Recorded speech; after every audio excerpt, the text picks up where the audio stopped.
Hello hello, क्या हाल चाल। Welcome to my channel. So guys, जब भी एनएमसी कोई नोटिस निकालता है पूरा कंफ्यूजन और केओस का माहौल हो जाता है यूट्यूब पे और आप और ज्यादा कंफ्यूज हो जाते हैं। बट अगर आपका सीधा सा सवाल है, सर क्या मैं एलिजिबल हूं नीट 2024 एग्जाम देने के लिए, तो ये वीडियो आपको वन स्टॉप सॉल्यूशन दे देगा। एनएमसी के पुराने नोटिफिकेशन, अभी एडिशनल बायोलॉजी का जो नोटिफिकेशन है, वो सब कुछ इस लेक्चर में हम कंप्लीट कर लेंगे, जिससे आपको क्लैरिटी मिल जाएगा कि आप नीट 2024 का एग्जाम दे पाएंगे कि नहीं दे पाएंगे। हम एनआईओएस और प्राइवेट कैंडिडेट्स के बारे में भी इस वीडियो पे बात करेंगे। बट वीडियो शुरू करने से पहले मेरी आप सबसे गुजारिश है, अगर आपको मेरा काम अच्छा लगता है और मेरे लेक्चर्स अच्छे लगते हैं तो इस चैनल को जरूर से जरूर सब्सक्राइब करते हैं और बेल आइकन दबाते हैं। चलिए मुद्दे की बात पे आते हैं कि नीट 2024 का एलिजिबिलिटी क्राइटेरिया क्या है। पहले एग्जिस्टिंग एलिजिबिलिटी क्राइटेरिया पे बात कर लेते हैं और फिर जो एनएमसी ने नोटिस निकाला उस पे भी पहुंचेंगे। तो पहला क्राइटेरिया क्या था भैया क्वालिफाइंग एग्जाम का? Candidates must have pass class 10+12 और equivalent with physics, chemistry, biology, biotechnology and English as core subject. ये पुरानी रूलिंग थी कि इंग्लिश पीसीबी और इंग्लिश एज कोर सब्जेक्ट होना था। बट क्या हुआ कि एनईपी आया, नेशनल एजुकेशन पॉलिसी, ठीक है। इसके आने के बाद एनएमसी का हृदय परिवर्तन हुआ। एनएमसी ने अभी 2 दिन पहले एक नोटिस निकाला जिसमें इन्होंने बोला, यहां पे ये नोटिस एनएमसी का क्या बोला, the NMC in the meeting held on 14/6/2023 after detailed deliberation while taking into extent of flexibility of study of various subjects in class 12 decided कि the previous approach of erstwhile medical council of India need to be revisited by permitting। अब यहां पे देखो ध्यान से सुनना, अब यहां से लाइन क्या होना चाहिए बच्चे के पास, तो undertaken study of the requisite subject. कौन कौन से रिक्विजिट सब्जेक्ट्स हैं? Physics, chemistry, biology, biotechnology along with English even as additional subject। अब यहां पे देखो, बहुत बच्चे मुझसे कमेंट में पूछ रहे थे पिछले वीडियो के कि सर मेरे पास बायोलॉजी है, इंग्लिश है, तमिल है, कोई और लैंग्वेज है, तो क्या मैं एलिजिबल हूं? नहीं, आपके पास फिजिक्स होना चाहिए, आपके पास केमिस्ट्री होना चाहिए, आपके पास बायोलॉजी होना चाहिए और आपके पास इंग्लिश होना चाहिए। अब ये एडिशनल सब्जेक्ट के भी फॉर्म में हो तो भी कोई दिक्कत नहीं है, ये आपका या तो कोर सब्जेक्ट हो या एडिशनल सब्जेक्ट हो, बट ये 4 सब्जेक्ट होने चाहिए आपके एग्जाम में या आपके मार्कशीट में, ठीक है।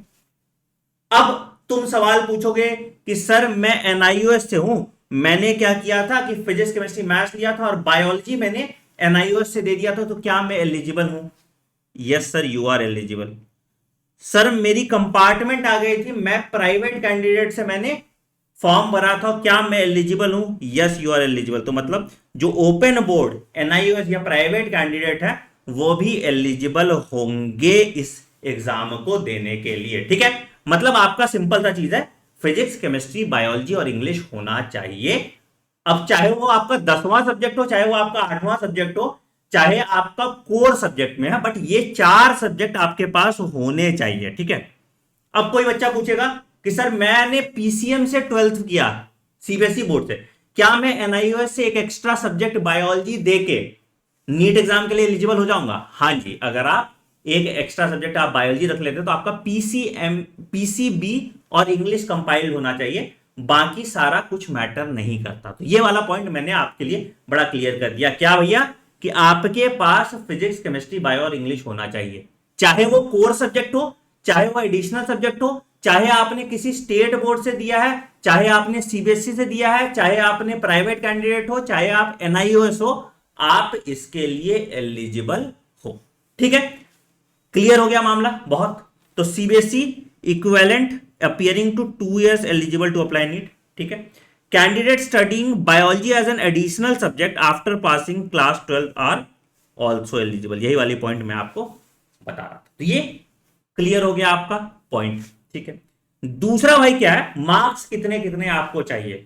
तो देखो भैया क्या मार्क्स होने चाहिए आपके पीसीबी में? सिर्फ पीसीबी की मार्क्स कंसिडर की जाती है, पीसीबीई की मार्क्स कंसिडर नहीं की जाती। सिर्फ किसकी?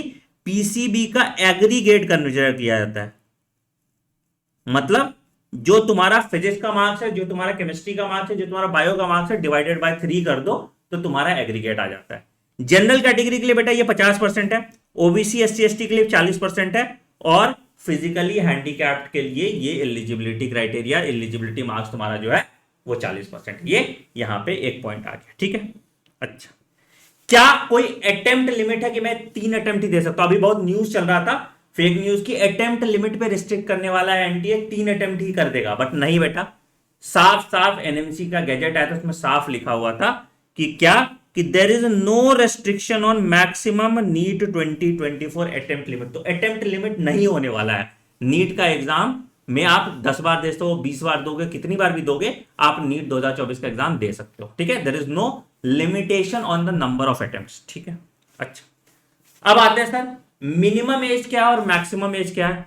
तो भैया मिनिमम एज क्या हो गया, candidate must have completed 17 years age of December 31 of his और हर एडमिशन। तो अगर नीट 2024 का एग्जाम आप दे रहे हैं तो 31 दिसंबर 2024 तक आप क्या होने चाहिए, आपका 17 साल कंप्लीट हो जाना चाहिए, ठीक है। मैक्सिमम एज लिमिट है क्या सर? नहीं, there is no maximum upper age limit, ठीक है। कौन कौन से सिटीजन दे सकते हैं भैया? इंडियन सिटीजन दे सकते हैं, ओवरसीज सिटीजन ऑफ इंडिया और फॉरेन नेशनल एलिजिबल हैं नीट एग्जाम देने के लिए। तो आई होप आपका क्लियर हो गया होगा सारा doubt regarding eligibility criteria. Please इस वीडियो को ज्यादा से ज्यादा बच्चों तक शेयर कीजिए ताकि ये कंफ्यूजन और केओस का माहौल दूर हो। अगर आपको मेरा काम पसंद आता है तो वीडियो को जरूर से जरूर लाइक कर दीजिएगा, और अगर आप नीट 2024 की तैयारी अच्छे तरीके से फ्री ऑफ कॉस्ट करना चाहते हैं तो पिन सेक्शन में मैंने फिजिक्स, केमिस्ट्री और बायोलॉजी की प्लेलिस्ट डाली है। आप उस प्लेलिस्ट का एक एक वीडियो देखिए और आपको समझ में आएगा कितनी प्राइसलेस ये वीडियोस हैं। On that note I am ending this video. Take care, bye bye, have a great day, thank you.